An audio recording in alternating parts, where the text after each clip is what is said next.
गांव के पास बने एक जंगल में दो राक्षस रहा करते थे।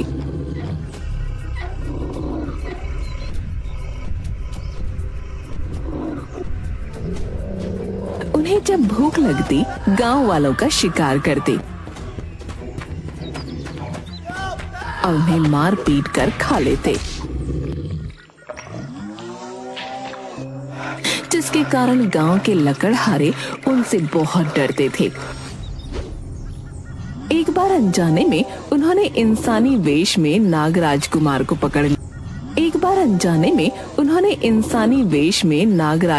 को पकड़ लिया और उनका जादुई दीपक उनसे छीन लिया। नागराज कुमार, ये तो बड़ा अनर्थ हो गया। नागलोक के जादुई दीपक के कारण ही यहाँ उजाला रहता था। अगर दीपक नहीं मिला तो हमें अंधेरे में रहना होगा। सैनिकों, पिताजी को इसकी खबर नहीं होनी चाहिए। मैं उन राक्षसों को ढूंढकर दीपक जरूर ले आऊंगा। दूसरी तरफ गरीब लकड़हारे बाबूलाल के घर में खाने को कुछ भी नहीं था। वो सोचने लगा, राम जी की कसम, मरना तो निश्चित है। या तो भूख से मरे या फिर जंगल जाकर मरे। जंगल जाकर मरूंगा तो कम से कम मन में यह तो रहेगा कि हमने परिवार के लिए मेहनत करी, वरना मरने के बाद भी खुद को माफ नहीं कर पाऊंगा। बाबूलाल ने उसे घर में पड़े चोकर की 2 रोटियां और चटनी दे दी। एक हाथ में कुल्हाड़ी और एक हाथ में खाने पीने की पोटली लेकर बाबूलाल पेड़ काटने जंगल की ओर चल पड़ा। जब वो जंगल पहुंचा तो उसे दूर दूर तक कोई नहीं दिखा। अरे तो हमारी चुटिया खड़ी हो रही है, राम जी की कसम। बेचारे बाबूलाल के सामने बार बार उसके परिवार का भूखा चेहरा आ जाता। हिम्मत करके वो आगे बढ़ा। उसे सामने एक पेड़ गिरा हुआ दिखाई पड़ा। राम जी की कसम, बीवी ने जो रोटी बनाई है खा लेते हैं। कहीं ऐसा ना हो कि भूखे ही मर जाएं। फिर आगे बढ़ेंगे और पेड़ काटेंगे। देखें हमारी किस्मत में क्या लिखा है राम ने। बाबूलाल ने अपनी पोटली खोली। पोटली खोलते ही रोटी, चटनी और प्याज की महक चारों तरफ फैलने लगी। कुछ ही दूरी पर दोनों राक्षस भी पेड़ पर बैठे हुए थे। काफी दिनों से कुछ ना खाने के कारण उन्हें भी बहुत भूख लगी थी। भैया, गलती से हमने नागलोक का दीपक छीन लिया है। नागों के डर से यहाँ छुप कर बैठे हैं, लेकिन इस सुगंध ने तो मेरी भूख को और भड़का दिया है।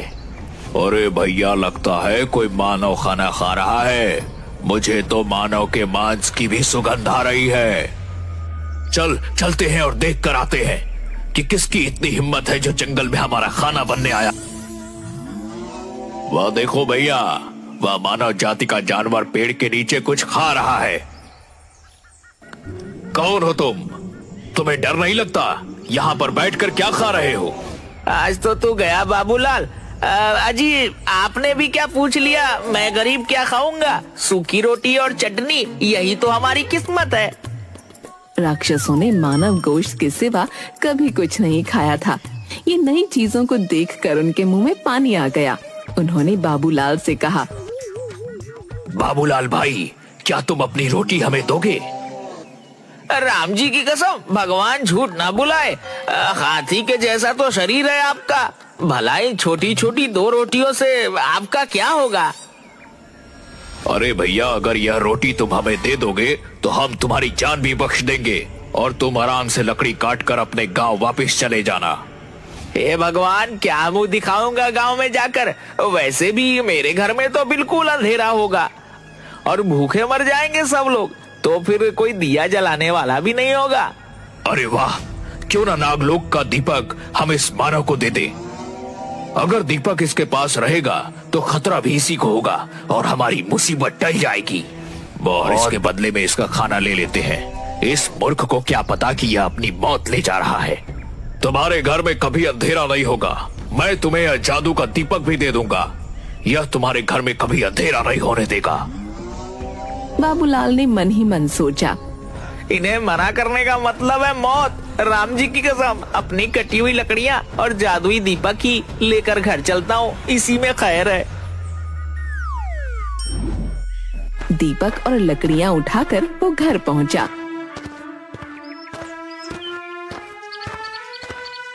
क्यों जी, आ गए तुम? सीता मैया की जय, बड़ी भूख लगी है। भगवान झूठ ना बुलाए, लड़कियां, अरे मेरा मतलब है लकड़ियां तो मिल गई हैं, लेकिन सुबह बिकेंगी। अभी तो ये दीपक ले जा, इसी से कर, और हो सके तो मुझे कुछ खिला दे। अरे दैया, तुम्हें तो 2 रोटी और चटनी दी थी, सारी सपाचट कर दी। जय हो सीता मैया की। यहाँ मैं भूखी तुम्हारी राह देख रही हूँ और तुम खाना मांग रहे हो। अरे बावली, तुझे क्या बताऊं मेरे साथ क्या हुआ, तुझे विश्वास नहीं होगा। अच्छा जा अपने अंधेरे घर में कम से कम दीपक तो जला दे। निर्मला ने बाबूलाल के हाथ से दीपक लिया और जला दिया। दीपक जलाते ही पूरे घर में उजाला फैल गया। ऐसा लग रहा था जैसे घर में सूरज निकल आया हो। यहाँ तक कि खिड़की से बाहर निकलने वाले उजाले से गांव भी रोशनी से नहा रहा था। अरे भाई बाबूलाल, घर में इतनी रोशनी कहाँ से निकल रही है? जैसे लग रहा है पूरे गांव में सुबह हो गई। अरे बावली, जल्दी से खिड़की बंद कर। मैं किसी को कुछ नहीं बता सकता, मैं बाहर जाकर मुखिया जी से बात करके आता हूँ। बाबूलाल बाहर जाता है और राक्षसों के डर से किसी से कुछ भी मुखिया जी, ऐसी तो कोई बात नहीं है। हम गरीबों के यहाँ भला बहुत दिनों के बाद दिया जलाया है ना, इसलिए आपको लग रहा होगा मेरे घर में रोशनी है, वरना मुझे गरीब के यहाँ दिया जलता ही कहाँ है। बाबूलाल रोज शाम को अपना दिया जला लेता। धीरे धीरे जिस घर में भी कोई दावत होती या रोशनी की जरूरत होती, बाबूलाल का दिया ले जाते और उसे उसके बदले में पैसे दे देते। पैसे मिलने से बाबूलाल और निर्मला का पेट भी भरने लगा। अजी सीता मैया की जय हो। मैं तो समझती थी तुम बड़े बुड़बक हो, लेकिन तुम्हारे इस दीपक ने तो हमारे घर में भी रोशनी कर दी, पेट में भी। भगवान झूठ ना बुलवाए, पगली कह तो तू सही रही है। लेकिन एक दिन शाम को जब बाबूलाल और निर्मला ने दीपक जलाया तो आकाश में परियां उड़ रही थीं। उनकी नजर धरती पर गई। उन्हें लगा जैसे धरती पर कोई तारा उतर आया हो। अरे लाली, सतरंगी, नारंगी, जरा धरती की तरफ देख, का तारा जमीन पर कैसे चमक रहा है। आज इसका राज पता करके आते हैं। सभी परियां धरती पर पहुंची और ये देखकर हैरान रह गईं कि वो दीपक तो नागलोक का दीपक है। हे भगवान, अगर नागलोक के नागों को पता चल गया कि ये दीपक यहाँ है तो इस मानव की तो खैर नहीं। मुझे लगता है हमें जल्दी से बता देना चाहिए। परियां जोर जोर से बाबूलाल का दरवाजा खटखटाती हैं। आप लोग कौन हैं? हम लोग तो बहुत गरीब हैं, हमसे क्या चाहती हैं? हम परियां हैं, तुम्हें सावधान करने आई हैं। तुम्हें ये दीपक कहाँ से मिला? ये पृथ्वी लोक का दीपक नहीं है, ये नागलोक का दीपक है। जल्दी से जल्दी इस दीपक को जहाँ से लाए हो वहीं रख दो, वरना तुम्हारे ऊपर बहुत बड़ा संकट आ जाएगा। भगवान झूठ ना बुलवाए, ये आप क्या कह रही हैं? परी रानी, ये दीपक तो मुझे जंगल में राक्षसों ने दिया है। यह तो मेरा उपहार है, मैं इसे किसी को नहीं दूंगा। सीता मैया की जय हो। इस दीपक की वजह से तो मेरे घर में खाना बनता है, मैं इसे किसी को नहीं दूंगी। तुम बड़े भोले हो मानव। राक्षसों ने नागराज को बंदी बनाकर इस दीपक को चुरा लिया था। ये दीपक नागलोक का सूरज है। इस समय पूरे नागलोक में अंधेरा है और सभी नाग इस दीपक हैं। अगर उन्हें पता चल गया कि ये दीपक तुमने चुराया है तो वो सब तुम्हारे ऊपर आक्रमण कर देंगे और ये गांव खत्म हो जाएगा। यह आप क्या कह रही हैं? अगर ऐसा हो गया तो क्या होगा, आप ही बताइए। मैं उन्हें यह दीपक कैसे वापस करूं? मेरे अंदर तो ना ताकत है, ना हिम्मत है और ना ही कोई जादुई शक्ति। तुम चुपचाप जाकर गांव के बाहर बनी सांपों की बांबी के पास रख दो, वो इसे खुद ही ले लेंगे। लेकिन अब इस दीपक में तुम्हारी गंध आ गई है, वो तुम्हें छोड़ेंगे नहीं, वो तुम्हें सजा जरूर देंगे। अरे सीता मैया की जय हो। परी रानी, मेरे पति को बचाने का कोई उपाय बता दीजिए। ये लो, ये जादुई मोती है, इसे मुंह में रखने से तुम गायब हो जाओगे। तुम अपनी बात नागराज को कैसे समझाओगे ये मैं नहीं जानती, पर मैं तुम्हारी इससे ज्यादा कोई भी मदद नहीं कर सकती। तुम्हें खुद ही अपनी बुद्धि से काम लेना होगा। अरे ये क्या हो गया? घोर कलयुग है। मैं तो राक्षसों को खाना देकर आया और उन्होंने मुझे यह मृत्यु को बुलाने वाला दीपक दे दिया। सुनिए जी, घबराइए नहीं, हमें हिम्मत से रहना पड़ेगा। आपको पता है ना, नाग पंचमी आने वाली है। चलिए हम गांव का सारा दूध खरीद लेते हैं। बाबूलाल और निर्मला ने दीपक को गांव के बाहर नाग के बिल के पास रख दिया।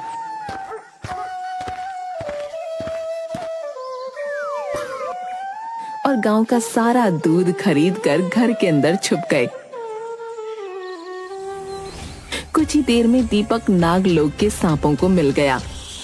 हमारे दीपक को जरूर किसी मनुष्य ने छुआ है। उसके अंदर से मनुष्य की गंध आ रही है। जिसने हमारे दीपक को चुरा कर नागलोक में अंधेरा करने की कोशिश करी है, उसे हम कभी नहीं छोड़ेंगे। उसे इस घनघोर अपराध की सजा जरूर मिलेगी। सभी नाग बाबूलाल की खुशबू को सूंघते हुए उसके घर की तरफ चल पड़े।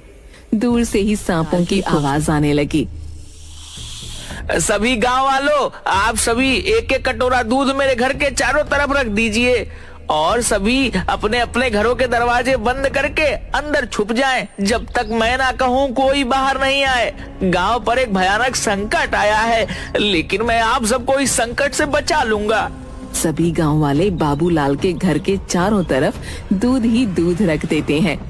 निर्मला पूजा की सामग्री लेकर बाहर बैठ जाती है।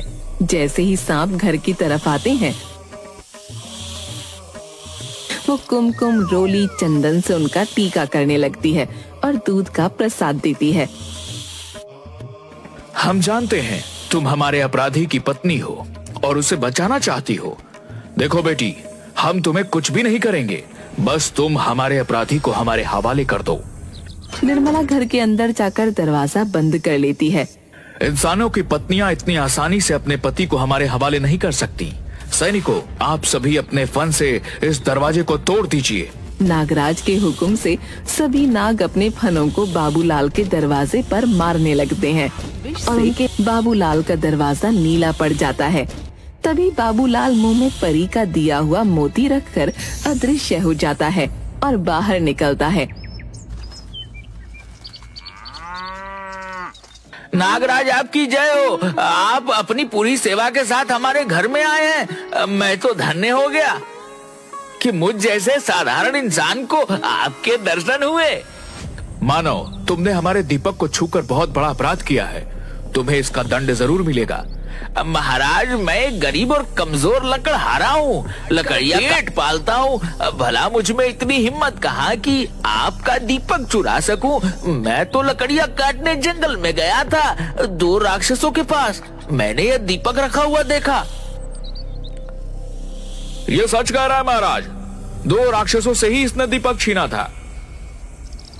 अगर यह सच है तो भला तुम इतने कमजोर इंसान। मैंने अपने प्राणों की बाजी लगा दी और दीपक लेकर घर आ गया, क्योंकि मुझे पता था कि आप दीपक को ढूंढते हुए जरूर आएंगे और मुझे दर्शन देंगे। मैं आपका बहुत बड़ा भक्त हूँ। अगर तुम इतने ही सच्चे हो तो हमारे सामने आकर बात क्यों नहीं करते? महाराज, पहले आप दूध ग्रहण कीजिए। मैं आपके सामने ही हूँ। परिया भी मेरी सच्चाई जानती थी। उन्होंने मुझे जादुई मोती दिया ताकि आपके सामने आने का साहस जुटा। बाबूलाल ने अपने मुंह से परी का दिया हुआ जादुई मोती बाहर निकाल दिया और नागराज के सामने नजर आने लगा। तुम तो सचमुच बड़े ही निर्बल दिखाई देते हो, फिर भी तुमने राक्षसों से युद्ध करके हमारा दीपक वापस ले आए। हम तुमसे बहुत खुश हैं। आज के बाद हमारे गांव के नाग इस गांव की रक्षा करेंगे। अपनी चतुराई से पूरे गांव की रक्षा की है और आज से नागलोक भी हमारा दोस्त बन गया है। इसलिए हम बाबूलाल को इस गांव का मुखिया बनाते हैं। इस तरह बाबूलाल ने अपनी बुद्धि का इस्तेमाल करके पूरे गांव की रक्षा की और बदले में